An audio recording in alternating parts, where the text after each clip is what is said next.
Alright, hello guys, how's it going? In today's video, we're going to be taking a look once again at that upcoming huge winter storm, and then that second upcoming huge winter storm. We have like back-to-back massive storms coming up. So for today's comment of the day, I want to know which of these two storms you think is going to be the most major. I think I know which one I think is going to be the most major, but let me know what you think in the comments down below, and I'll be picking one of those for tomorrow's video. Let's get straight into things though, and first things first, we're taking a look at about 2 a.m. here on Monday, March 22nd. So this is actually like a little bit before I'm making this video, and as you can see, overnight we've had some snowfall there for Colorado, and some showers there for Kansas, Oklahoma, potentially even Nebraska up there as well, with a 1003 millibar low pressure center. Now, by the time we're reaching about 1 p.m., 2 p.m. time frame here on Monday, March 22nd, this is after the time I'm making this video, so now we're finally looking ahead. We do still see some snowfall going on for New Mexico, Colorado, and now even Kansas, Oklahoma, and a bit of Texas as well. Very interesting there, but we have a 999 millibar low pressure center there over the panhandle of Texas, and some general storminess there for Texas, Oklahoma, Kansas, and Nebraska. So this storm is rapidly intensifying here by this point. And then by the time we're taking a look at about 11 p.m. tonight, we have a 998 millibar low pressure center. And it's very clear that we have much more precipitation going on for Texas, Oklahoma, Kansas, Nebraska, even up through Iowa. And then some snowfall along the Kansas and Nebraska border there. That is going to be mixing in. Very interesting situation we have there. Now, what we're going to do is we're actually going to move on. We're going to take a look at the day 1 severe weather risk. We're going to take a look at that categorical outlook. And then we're going to take a look at the individual threats, wind, hail, tornado. And we're even going to move on and take a look at that modeled high resolution simulated radar for the day today, since we have a slight risk of severe weather. And then we're going to move on throughout the model run. We're going to watch the tail end of that first major storm, and then watch the second major storm make its way in. All of these things are coming up in just a moment. Now here we are taking a look at that high resolution simulated radar, and as you can see, this is at about maybe 12 p.m. today actually. And we have general showers. You can see the maximum DBZ there basically brings us into the yellows and maybe a little bit of orange. Basically, you know how the radar works. If there's red, that's a little bit worse than yellows and greens. So we're taking a look at those yellows and greens throughout the morning and noontime hours. Actually, some very heavy snowfall going on for Colorado, though, along that Colorado and Kansas border. And as you can see, that actually only intensifies by the time we're reaching about 2 p.m. here. We see more and more snow. But look there south of the panhandle of Texas, there is some red showing up. That's the beginning of our severe thunderstorms starting out here on Monday. And then by the time we're reaching about 7 p.m., they're everywhere. They're going to make their way east. And that tornado threat is actually going to be quite large, considering we're only in a slight risk. I actually do expect a couple of tornadoes to be possible throughout the day today. We're going to talk all about that. Now, first off, the snowfall, you can see it's weakening a little bit as we're reaching later in the day today, which doesn't really make any sense. As we're reaching the low temperatures, we're actually getting a little bit less snowfall. That's just how weather works. You know, sometimes you think one thing is obvious, but another thing happens. Our shear here, and this is going to be generally pretty high actually in that tornado region. So that by this point, this is at about maybe 10 p.m. here on Monday. And we're having those pinks and browns showing up. That's high shear, guys. That is very high shear at this point. So this is going to be very good for tornado development. And as we look at that convective available potential energy, or CAPE, that is our thunderstorm fuel, and actually we have 1,000 plus, even up into the 2,000s there in those yellows. So we do have a sufficient amount of CAPE as well. That significant tornado parameter actually in our severe weather region isn't that large. It's at about I would call it a medium level, in between 2 and 4 there. To the south, you can see there is some pink showing up, but that's actually not where we're going to even have thunderstorms. So that's the good news there, is that we only have about a moderate level of that significant tornado parameter. I wanted to talk about one thing, because I did share with you guys the storm reports from that severe weather outbreak that we did the 10-hour live stream on, me and Brenden. The tornado reports here, that was only at about 20 the next morning. Now we're at 51. I told you guys that we would see more of these come in, more and more of these come in. And now we're at 51 tornado reports total for that time frame. Did it warrant the high risk? I don't know. Let me know what you guys think in the comments down below. Should it have been a moderate risk on March 17th, or were we good with the high risk? I think 51 tornadoes is a lot, and I'm not really feeling like it was a bust at all at this point. The next day, however, we did have a moderate risk. That was certainly a bust here, as it eventually got downgraded to a slight risk, so that was a bust on day 2 there. What we're going to do is we're going to move on here, and we're just going to move on and talk about those 2 major storms once again.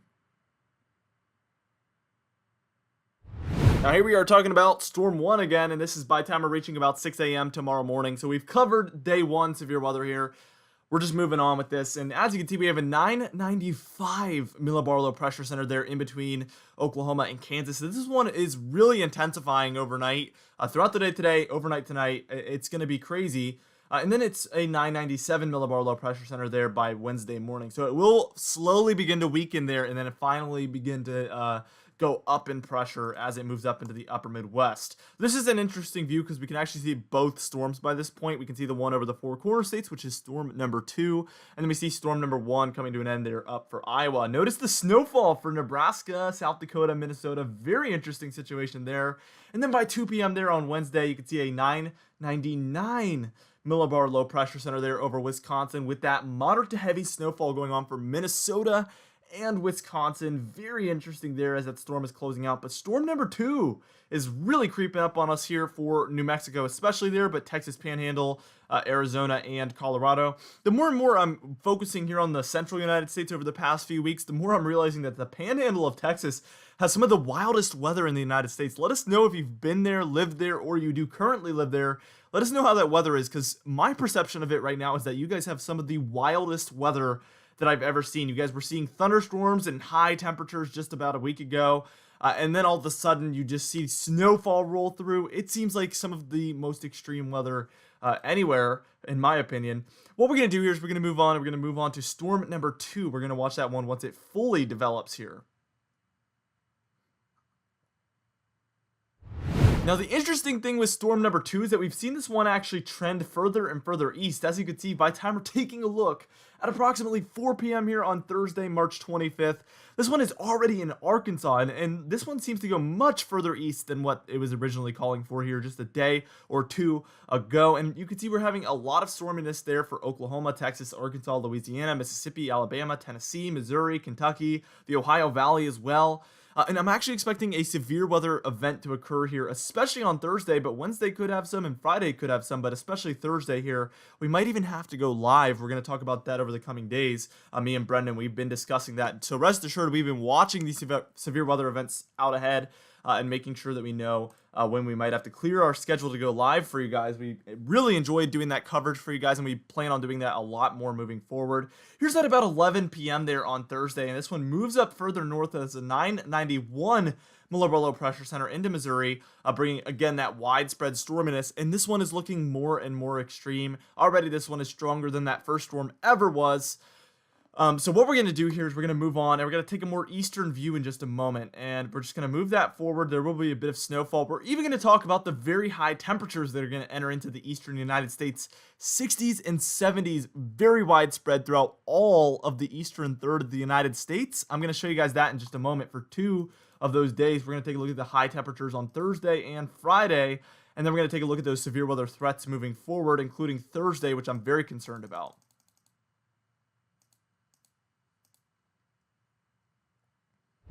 Now here we are taking a look again at Friday, and this is at about 4 a.m.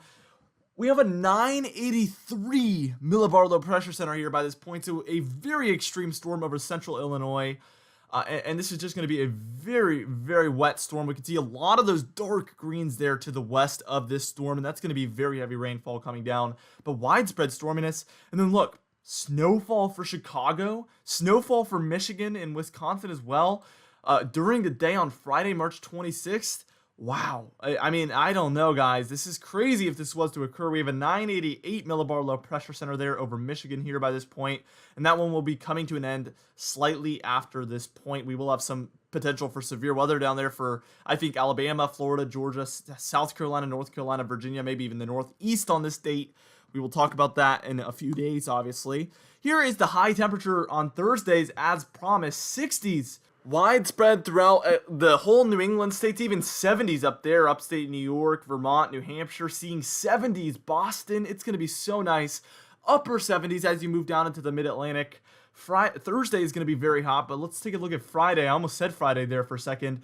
And for many regions, Friday it gets colder, especially there for Illinois, Indiana, Ohio, and even some of the New England states where we cross back down into the 60s and 70s. But the further south you go, the hotter that Friday is going to be. Look at that, 83, 82 for North Carolina, Virginia, my local region, 78 for DC there, and possibly 75 there for areas like Philadelphia, 73 for Pittsburgh. It's going to get hot on Thursday and Friday. It's going to be super nice. So make sure you enjoy it while it lasts, because it is still March and April timeframe. And that means that we could get back into a colder pattern that could feel like winter. So we're right in that transition period. So the severe weather threat here, we're taking a look first off at Tuesday, because I mentioned Tuesday in some of our previous videos, and we do have a marginal risk for severe weather there for Louisiana and Mississippi at this point. We will be watching for that Gulf threat.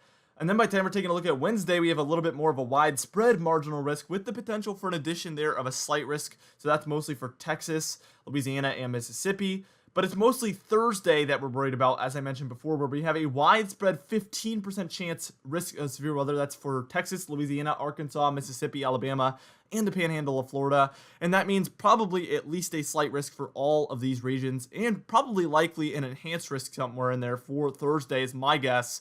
We're going to be watching this threat with you guys, so make sure you're subscribed, because we're going to be, over the coming days, just continuing to cover this potential severe weather event that's going to be coming up there on Thursday. Anyway, for our confidence tab, we're at a 5 out of 6. Obviously, we talked about some more medium to long range things today, but most of the things we talked about are coming up very, very soon. Anyway, for today's comment of the day, I asked you guys, do you think that the second storm is going to be major? And James Marsh said, yes, I do believe the second one will be major. Good comment of the day there. Anyway, for our patron highlight of the day, I want to thank you all for supporting the channel, but especially our platinum patrons: Property Damage, John Benbenek, James Wade, Dovey Nagel, Alan Belemo, Adam S., Larry LePan, Donna Carnes, Cameron Marshall, and Aiden Mattis, alongside our diamond patrons: Bill Roberts, Alan Sherry, Marcus Connolly, Noah Harley, Michael Codalesa, Michael Buell, Catbite, Charles Stinnett, Kellen Manhart, It's Jay, Cindy Klein, Mark J, Luke Valego, Gary's, and John Quilisi. If you guys would like to be a part of this patron end screen of the day, you can do so by joining our very exciting Patreon page in the description and in the pinned comments down below. I am going to be making a Patreon post today, so patrons, go ahead and check that out. That will be coming out soon. Anyway, guys, thank you so much for watching this video. Be sure to absolutely destroy that like button. As always, it helps the algorithm out. Also, be sure to share this video with any friends, family, and social media who might enjoy it. And I will see you guys in the next video.